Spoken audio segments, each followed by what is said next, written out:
Bienvenidos en Contexto, soy Sebastián Salazar y un día más los voy a acompañar 30 minutos el día de hoy para hablar de la policía en el Perú, la desconfianza que se siente respecto de esta institución que es vital para nuestra seguridad y de qué manera se pueden reformar y dónde están los puntos álgidos en esta discusión. En eso vamos a profundizar ahora en Contexto. Pausa y volvemos. En Contexto llega gracias a Fundación Naumann, Universidad César Vallejo, examen de admisión 30 de marzo. Y los portales.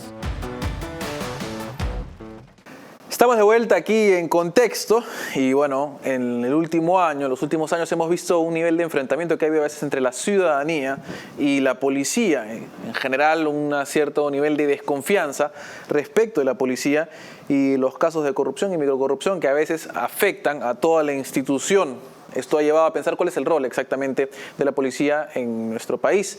Así que para hablar un poco de ese tema se encuentra con nosotros el señor Dardo López Dolz, analista de riesgo político y analista también de seguridad. Gracias por estar aquí con nosotros. Muchas gracias. Bueno, tal vez es importante iniciar dando un diagnóstico de dónde nos encontramos en estos momentos respecto de la policía y cómo se encuentra la policía el día de hoy. Bueno, la policía se encuentra sumamente desmoralizada porque no se ha sentido respaldada por el gobierno en sus actos. Eso es muy riesgoso porque hace que después se inhiban de llevar a cabo su función, lo que deja parte de la población desguarnecida. La forma como se manejó el entorno de las protestas y la accionar policial a la salida del gobierno de Merino, los presentó como si fuesen delincuentes, sin esperar investigaciones, que era lo correcto. Lo normal en todas partes es que se haga una investigación y se identifiquen los responsables rápidamente, pero no que se les abandone políticamente como los abandonó. Eso se suma a una larga cadena de faltas de respaldo del gobierno, de este gobierno y del anterior, que van minando la moral de la policía. Uh-huh. Ahora, esto está claro, porque al final se siente o se ve tal vez este problema en el cual la policía cumple su labor, cumple su rol, cumple su función, ¿cierto? Para lo que existe, sobre todo a veces en enfrentamientos, en protestas, es cuando se siente más la tensión tal vez, pero cuando hay protestas y hay un enfrentamiento de la ciudadanía y la policía, ahí ocurre lo que usted nos dice, y es que en ese momento exacto la policía queda como si hubiera actuado solo, ¿no? Como si no fuera un organismo del gobierno, de alguna forma. Esto, digamos, ¿de qué manera se podría cambiar? ¿Qué es lo que ocurre detrás? ¿Por qué pasa esto al final? Bueno, son varias las razones, ¿no? La primera es que, por un lado, la población tiene que tener claro cuáles son los límites, ¿no? Lanzar piedras y fuegos artificiales o disparos con armas hechizas a la policía no es una protesta, es un acto de terrorismo, de delincuencia. Que hayan 5.000 personas protestando y 10 que hacen eso, bueno, esas 10 están cometiendo un delito y a esas 10 tienen que reprimirse. Lo que pasa es que es bien difícil identificar a 10 de entre los 5.000. Para eso hay que infiltrar la marcha y no puede el gobierno decir, no vamos a infiltrar la marcha. Entonces no puede detectar a los infiltrados. Está reventado. Por otro lado, el equipamiento. Hace muchos años que no se compran camiones lanzaagua. La base de toda estrategia para reprimir una acción violenta sin daño, para contener una manifestación violenta sin daño permanente a la población, son los camiones lanzaagua, los rochabuses o pinochitos, como se le llamó después. ¿Por qué? Porque sí, es incómodo, pues te mojan, pero no te matan. Salvo que te resbales y te golpees, no te generan ningún daño permanente. Yo lo digo porque a mí me mojó varias veces. No pasa nada. Es incómodo, duele, sí, pero ya. Y por otro lado, las lacrimógenas, que tienen que funcionar. Tienen la cantidad suficiente. Claro, es muy incómodo, pero no te matan. Salvo que tengas un problema previo que te haga muy sensible. No he conocido a nadie que se haya muerto por inhalar gas lacrimógeno. Claro, si te da la bomba en la cabeza, como una piedra. Igual que si te da una piedra en la cabeza, te mata. Pero si no existe equipamiento adecuado y no existe entrenamiento adecuado, la policía no tiene cómo reaccionar y tiene dos opciones. O corre, lo que los convierte cobardes porque no están cumpliendo su función, o dispara y el gobierno los abandona porque no quiere asumir el costo político de los muertos. Entonces estás entre una cosa y la otra. Ahora, y justamente mencionaba algo que tiene más que ver con tal vez la cuestión humana, y es el entrenamiento requerido de la policía. La policía hoy por hoy, por ejemplo, ¿cada cuánto tiempo se capacita? ¿Cada cuánto tiempo se actualiza en su cuerpo entero? ¿Y cuántos entran más o menos? ¿Hay un déficit de policía, para empezar? Bueno, déficit de policías sí hay. Lo que ocurre es que siempre a algunas personas les gusta usar las cifras de otros países que no son aplicables, porque calculan policías por metro cuadrado.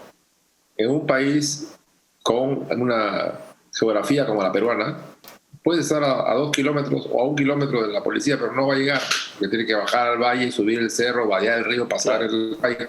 No llega. O sea, el número de policías por metro cuadrado no es una fórmula universal. Y en ciudades como Lima, donde el tráfico es normalmente muy denso, tampoco va a llegar. De nada sirve que el policía esté muy cerca si no va a poder llegar sino corriendo. Claro. Entonces, ¿hay un déficit? Sí hay un déficit, pero hay que medirlo en función a el tiempo, no al número de policías, sino cuál es el tiempo que le toma a un policía llegar a una zona. Por ejemplo, San Antonio Chocorvo, en la Sierra de Huancavelica, está viendo al otro lado, puede hablar a gritos, yo lo he hecho, hablar a gritos con la persona al otro lado, pues demora 6 horas en llegar, porque tiene que bajar hasta el fondo del valle y volver a subir. Entonces, ahí de nada sirve decir, tengo 10 policías en un área de 20 kilómetros en línea recta, pero el policía no vuela. ¿Cómo llega?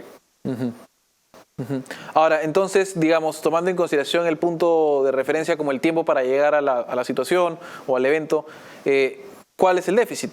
¿Qué es lo que, o sea, cuánto más se necesita? Es bastante grande y eso se puede paliar de varias maneras. Primero, obviamente ampliar el número de policías.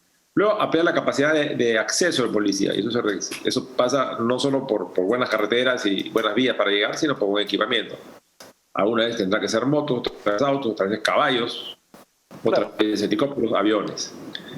Luego, se requiere una capacidad de detección temprana de los riesgos con la ayuda de la electrónica. Hay hoy día muchos recursos que permiten estar monitoreando zonas extensas sin necesidad de tener un policía patrullando la zona, porque un policía pasa y cuando ya pasó, pueden venir los asaltantes y golpear hasta que regrese el policía.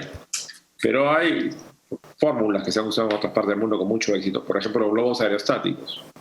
Un globo aerostático a gran altura, con cámaras, puede monitorear un área muy grande y detectar cualquier hecho delictivo y avisarlo. Claro. Las personas que están manejando esto son especialistas en detección de cosas extrañas que están sucediendo en la ciudad o en el campo, y el policía es alertado y se puede trasladar con el tiempo suficiente para llegar. Es una herramienta. En las cámaras, en los semáforos es otra. Las cámaras, el sistema interconectado de las cámaras de toda una ciudad y las rutas de acceso y salida pueden perfectamente ayudar a la policía. Las herramientas de alerta ciudadana. Yo vi en Bogotá, esto hace ya muchos años, unas cámaras con micrófono en la que el policía podía preguntarle a un transeúnte qué está pasando, y el transeúnte le contaba y le explicaba lo que estaba viendo. Entonces tenía más inputs para poder decidir. Son cosas que no son tan costosas, no son tan difíciles, y hoy día con el avance tecnológico en el que todos usamos smartphones es mucho más sencillo que hace 10 o 15 años. Ahora, hoy por hoy, además, digamos, me dice que hay un déficit de policía. Eso significa que a la hora de entrar los cadetes tienen que ser entrenados. Y a veces hay reportes, ha habido reportajes, no digo que sea lo normal, pero digamos de que tal vez el entrenamiento que se les da no es el suficiente. Bueno, el problema es bastante más serio. El problema va de la selección. ¿Qué sucede? Como el policía no está bien visto por la sociedad, son cada vez menos las personas capacitadas que desean ser policía. No digo que todos, pero son menos. La policía tiene que llenar un número. Entonces baja su estándar para aceptar a los futuros cadetes. Entonces ya la persona que entra no viene con las características idóneas, ideales para ser un cadete o un estudiante o un aspirante de la policía. Ingresan a formarse y ya estás en un proceso en el cual tus insumos no son los mejores, por lo tanto no hay forma que tú saques al final del proceso lo mejor. Algunos eran muy buenos, pero la mayoría no. Luego, esto no es homogéneo. Hay muchas escuelas de suboficiales por el país y la calidad de la formación es bastante deficiente y la calidad de selección y de control de personal es deficiente.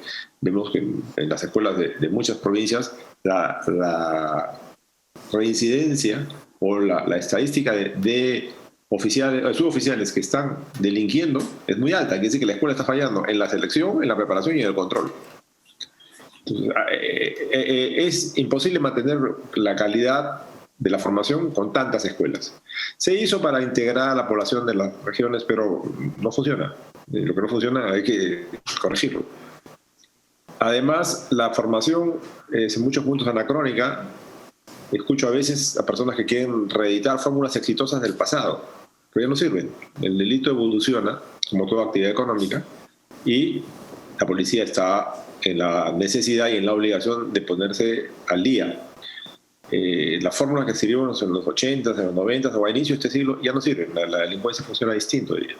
No solo cambia el tipo de delito, sino que se aprende y se integran actividades delictivas de otros países. Claro. Porque la globalización es mundial, no es solo para el comercio, la globalización es para toda actividad, incluido el delito. Claro. Ahora, entonces, sí. No, justamente un poco haciendo para que haga hincapié en eso más adelante. Primero vamos a hacer una breve pausa, pero la pregunta sería no solo de qué manera evoluciona, sino a quién le toca, digamos, preocuparse por esto que usted nos está mencionando, ¿cierto? A quién le toca tomar las riendas del asunto y decir necesitamos más inversión, necesitamos cambiar esto, necesitamos cambiar aquello. Eso después de una pausa, ahorita volvemos. Muchas gracias.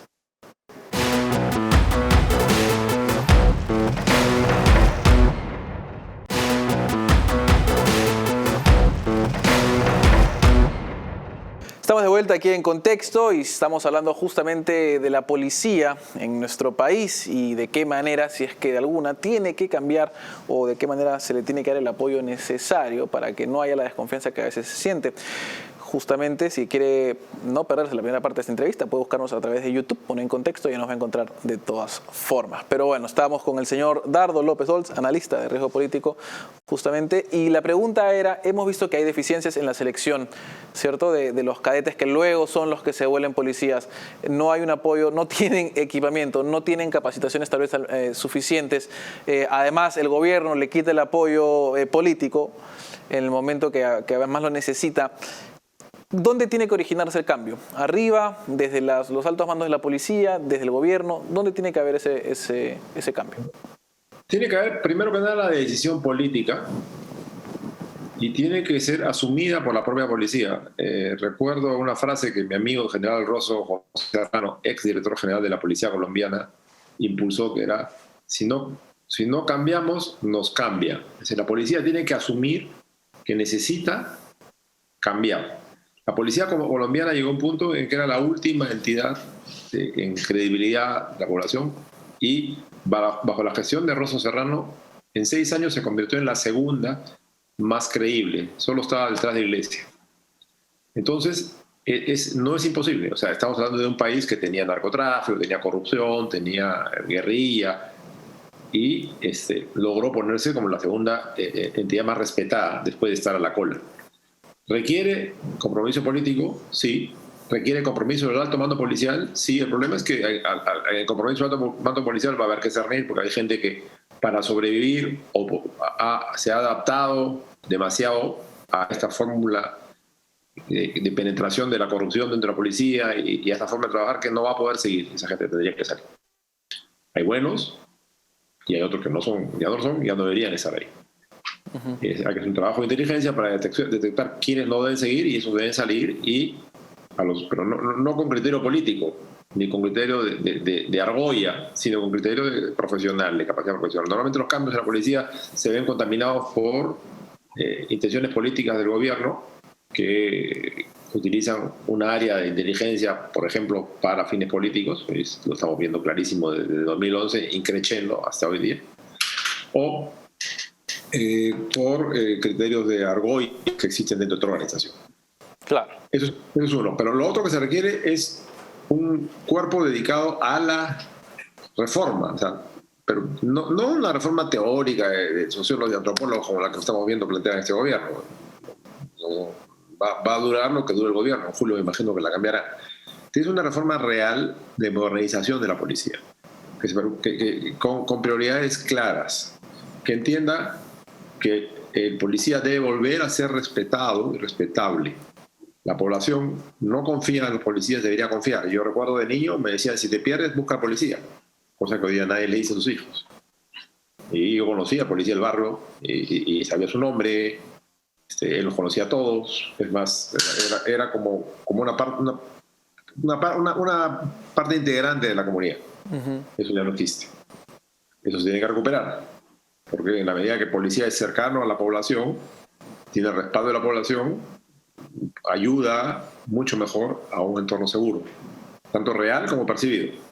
Se requiere además una especialización continua, pero bien aprovechada. No es posible que a un policía lo manden a hacer un curso en Europa, o en Estados Unidos, o en Rusia, en cualquier parte, o en el Asia, en un tema específico, y venga y le encarguen la dirección o la subdirección de un tema que no tiene nada que ver. Eso pasa en la policía y en la Fuerza Armada, que le mandan a una persona a estudiar administración de hospitales a Pamplona y regresa a Lima y termina siendo director de personal.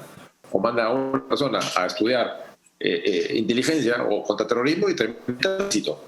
Entonces, ¿qué haces? ¿Para qué? Eso es como que si el gerente de una empresa, el director de una empresa mande a sus gerentes a estudiar y el de finanzas los manda a estudiar finanzas en la mejor facultad de finanzas, los trae a Lima y lo pone en operaciones. El director lo vota. ¿Qué te pasa? ¿Para qué nos ha hecho una maestría y en el tiempo esta persona para que haga otra cosa? Y eso sucede siempre. Y sucede por la forma como está estructurada la policía. Tienen que pasar por todas partes. Entonces el policía tiene que avanzar. No es lo mismo un policía que tiene determinadas características para ser el comisario y tratar con la gente, que el que tiene que enfrentarse a las manifestaciones a golpes. Es otra formación policial.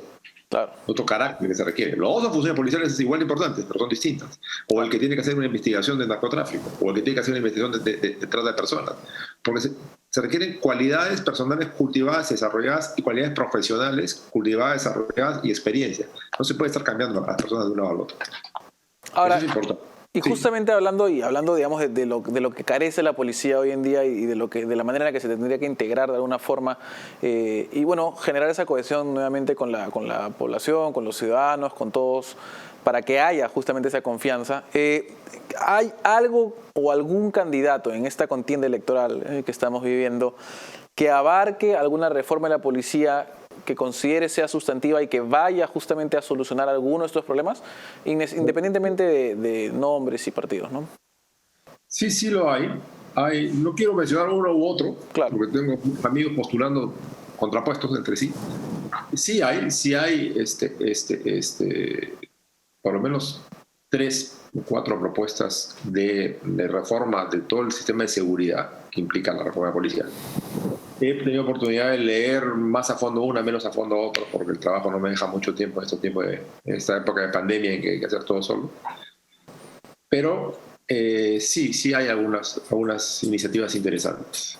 Ahora, lo que se necesitaría es que gane el que gane, los especialistas de todas las otras organizaciones que no ganen, se pongan al servicio de enriquecer la propuesta para que tengamos una buena policía. Y no solo una buena policía, el tema es más complejo. Se requiere una reestructuración de todo el sistema de seguridad. Y eso tiene un problema. Normalmente se le encarga al ministro. Y el ministro, yo he sido viceministro del Interior hace muchos años, y les puedo asegurar que el ministro no tiene tiempo para reformar nada. ¿Por qué? Porque los problemas que hay cada día son tantos que con solucionar 3 de 10 se tiene que dar por bien servido. Entonces, si estás apagando incendios con el día a día que te come, no tienes posibilidad de dedicarte a la reestructuración, la reforma. En mi opinión, debería haber una persona con rango de ministro, con voz y voto en el Consejo de Ministros, pero sin cargo ministerial, que no esté sujeto a la presión cotidiana y que además no esté sujeto al riesgo político, porque la posición de ministro del Interior es la que más rápido vuela, porque es el fusible más caliente del gobierno de los últimos años. Tenemos siempre más ministros que años de gobierno. Entonces, debería ser alguien que pueda, en coordinación con el Ministerio del Interior y con la policía, ir trabajando esta mejora. Ahora, ¿no tendría sentido tal vez verlo desde un punto de vista como política de Estado, de reforma de la policía, de manera tal de que no dependa de una sola persona que, como bien nos dice, puede ser fungible al fin y al cabo, ¿no? O sea, un mal comentario, un mal tuit el día de hoy y eso puede cambiar, ¿no? Justamente la persona que hace eso no debería estar ni tuiteando, ni en Facebook, ni comentando. Ok. Puede tuitear y comentar todo, pero en el momento que asume la posición, cierra sus cuentas y se dedica a eso. Habla con el presidente, habla con los ministros, habla con los policías, habla con la población, recoge información, analiza y obviamente tiene que dirigir. Pero yo soy enemigo de los comités. Tiene que haber un responsable. O sea, esto salió bien, hay un responsable. Obviamente tiene que trabajar con un equipo, pero tiene que haber un responsable a cargo, que sea quien dirija el esfuerzo y lo lleve a buen término y sea quien le dé la cara al presidente, al ministro y a la población. Ahora, no debe ser una persona que esté dispuesta tampoco a dar declaraciones a la prensa permanentemente porque su resultado se da al final. No el proceso. Es como la tesis, ¿no? Uno prepara su tesis y se encierra meses a trabajarla y recién sustenta cuando ya la terminó. De nada sirve que le vayan preguntando sobre la tesis porque no ha avanzado. Hay mucho que recopilar, que organizar y al final se inicia el proceso. Claro, y me imagino en este caso, sí, perdón. Sí, no debería estar expuesto al riesgo político, porque justamente el ministro está expuesto al riesgo político. Que se murió una persona porque un policía borracho atropelló a alguien, chao ministro. Que la dirección policial de tal sitio hubo sobrevaluación o robo de gasolina, chao ministro. A veces tiene culpa y a veces no. Simplemente a veces el ministro ni se enteró, pero como es el responsable político, fuera. Entonces, el que se encargue de la reforma del aparato de seguridad, y no solo el Ministerio del Interior, la seguridad del país, porque hoy día los términos de seguridad y defensa están bastante intricados, debería ser una organización pequeña, con una persona con rango de ministro, con acceso, con voz y voto en el Consejo de Ministros, pero sin cartera, que no tenga la exposición política de la gestión de una cartera. Porque el Ministerio del Interior es una cartera recontra caliente. De acuerdo, de acuerdo. Bueno, muchísimas gracias por esa entrevista y creo que además sobre seguridad y policía podemos hablar bastante más viendo los detalles que hay sobre este tema. Muchísimas gracias y tal vez lo comprometemos, si es que usted puede, más adelante seguir hablando de justamente lo mismo. Muchas gracias. Muchas gracias. Vamos a ir a una pausa y luego volvemos con las conclusiones.